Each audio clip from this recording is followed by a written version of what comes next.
चलिए अब बात करेंगे शेयर बाजार को लेकर। 7 नवंबर को उतार चढ़ाव भरे कारोबारी सत्र से भारतीय स्टॉक इंडेक्स सपाट बंद हुआ। शुक्रवार को करीब 1962 शेयर्स में तेजी देखने को मिली, लेकिन अब 2 दिनों के बाद आज बाजार फिर से खुलेगा। लेकिन देखने वाली बात यहां पर अब ये होगी कि 2 दिनों के बाद क्या बाजार में कोई तेजी देखने को मिलेगी, क्या कोई एक्साइटमेंट जो है वो शेयर मार्केट में देखने को मिलेगी। फिलहाल आप एक खास रिपोर्ट देखिए। 7 नवंबर को उतार चढ़ाव भरे कारोबारी सत्र में भारतीय स्टॉक इंडेक्स सपाट बंद हुई। शुक्रवार को करीब 1962 शेयर्स में तेजी रही, 2036 शेयर्स में गिरावट दर्ज की गई और 126 शेयर्स में कोई बदलाव नहीं हुआ।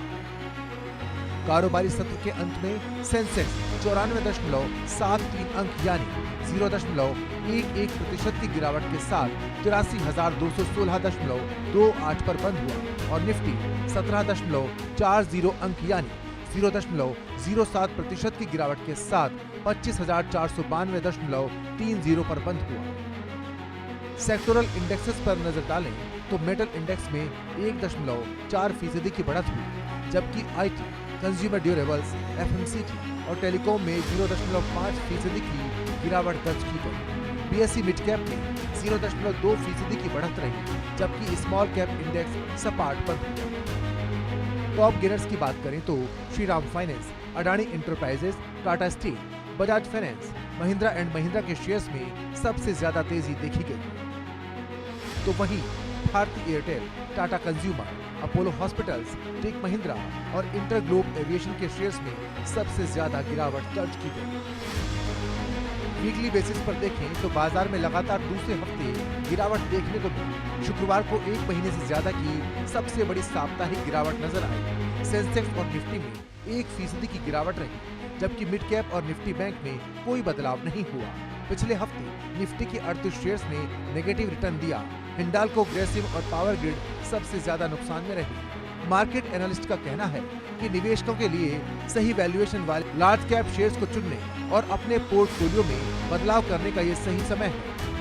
एफआईआई की बिकवाली ने फेयर वैल्यूएशन वाले लार्ज कैप शेयर्स की कीमतों को घटा दिया है। इस समय खासकर बैंकिंग और फार्मा सेक्टर में ग्रोथ की अच्छी संभावना दिख रही है। Business desk, India news.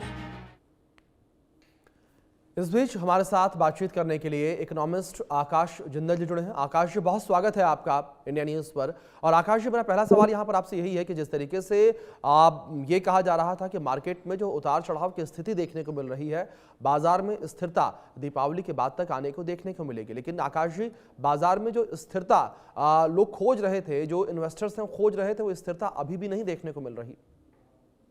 देखिए, बाजार में जो स्थिरता की आप बात कर रहे हैं जी, आज सबसे इंपॉर्टेंट इशू बना हुआ है ग्लोबल यूएस शटडाउन। जी, आज बाजार इस संशय में है कि यूएस शटडाउन का क्या होगा, क्योंकि यूएस शटडाउन की वजह से ना सिर्फ यूएस की इकोनॉमी बल्कि ग्लोबल इकोनॉमी को काफी नुकसान हुआ है।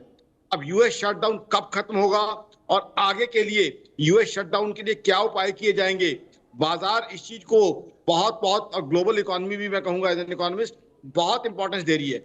तो आज सबसे इंपॉर्टेंट है कि यूएस से क्या समाचार आता है शटडाउन को लेके, और आगे वाले शटडाउन के लिए भी, जो संभावित शटडाउन हो सकते हैं उनके लिए क्या कोई ऐसा बिल आएगा यूएस में, क्या कोई ऐसा प्रावधान आएगा, ये बड़ा इंपॉर्टेंट है। उसके बाद चाइना की तरफ से देखें, चाइना में थोड़ी बहुत इन्फ्लेशन आई है, बट अभी भी वहां बाइंग उस तरीके से नहीं है। चाइना में कंजम्पशन बहुत कम हुई है, जो चाइनीज इकोनॉमी को बहुत नेगेटिवली इंपैक्ट कर रही है। अब जब 2 बड़ी इकोनॉमीज दिक्कत में आएंगी, यूएस दुनिया की सबसे बड़ी इकोनॉमी है, चाइना दुनिया की सेकंड बिगेस्ट इकोनॉमी है, तो जाहिर सी बात है ग्लोबल इकोनॉमी और सभी जगह स्टॉक मार्केट्स पे कुछ ना कुछ प्रेशर होगा। वही चीज आज हमें मार्केट्स के ऊपर दिखाई दे रही है और ग्लोबल इकोनॉमी कहीं ना कहीं क्लियरली प्रेशर में दिख रही है। तो अब डिपेंड करता है कि यूएस में क्या होता है और चाइना में क्या अल्टीमेटली आगे चीजें बढ़ती हैं। जहां तक जर्मनी की बात है, जर्मनी का ऑटोमोबाइल प्रोडक्शन बढ़ रहा है। हिंदुस्तान की बात करें, हिंदुस्तान में कंजम्पशन लगातार बढ़ रही है।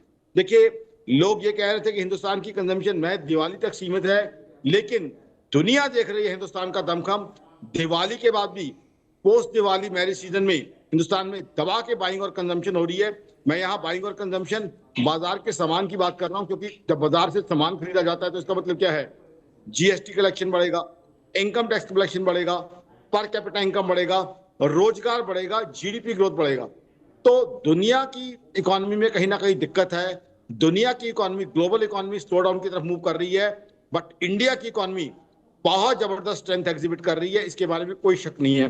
बट हिंदुस्तान की बात करें तो देखिए, अक्टूबर में हमारे यहाँ फॉरेन पोर्टफोलियो इन्वेस्टर्स ने मेजर इन्वेस्टमेंट की है, और फॉरेन पोर्टफोलियो इन्वेस्टर्स का इंडिया की इकोनॉमी में एक मेजर रोल रहता है। तो जब फॉरेन पोर्टफोलियो बनी, यानी ग्लोबल इन्वेस्टर्स को दिक्कत आएगी, तो कहीं ना कहीं इंडियन स्टॉक मार्केट्स में भी कुछ ना कुछ उथल पुथल का दौर देखा जाएगा। तो आज मैं ये कह सकता हूं कि हिंदुस्तान की इकोनॉमी बहुत स्ट्रांग चल रही है। In spite of US tariffs, Hindustan की इकोनॉमी ने बहुत दमखम जाहिर किया है। और ना सिर्फ इतना, बल्कि आगे चल के यूएस के साथ ट्रेड डील होने की संभावना भी अब काफी बढ़ती जा रही है, क्योंकि यूएस को हिंदुस्तान के ऊपर टैरिफ लगाने के बाद कई तरह की दिक्कतें यूएस के सामने आई हैं। बट ग्लोबल इकोनॉमी की जो वॉलेटिलिटी है, ग्लोबल इकोनॉमी की जो वीक कंडीशन है, वो कहीं ना कहीं हिंदुस्तान पे नेगेटिव इंपैक्ट डाल रही हैं, ये चीज क्लियर है। तो आई थिंक ग्लोबल इकोनॉमी से क्या न्यूज में आता है वो बहुत हमारे लिए इंपॉर्टेंट है। यूएस शटडाउन का क्या होता है, चाइना का इन्फ्लेशन डेटा क्या वहां कंज्यूमर सेंटीमेंट को, स्ट्रेंथ को दिखा पा रहा है, या महज एक महीने का ही जो है डेटा है। ये सारी चीजें बहुत बहुत इंपॉर्टेंट हो जाती हैं, जो कि इन्वेस्टर्स को देखनी चाहिए।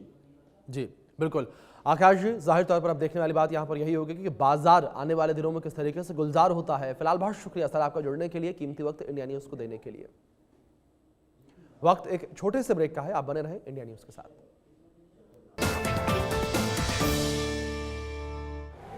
पता है टर्म लाइफ इंश्योरेंस आपकी फैमिली के लिए कितना जरूरी है?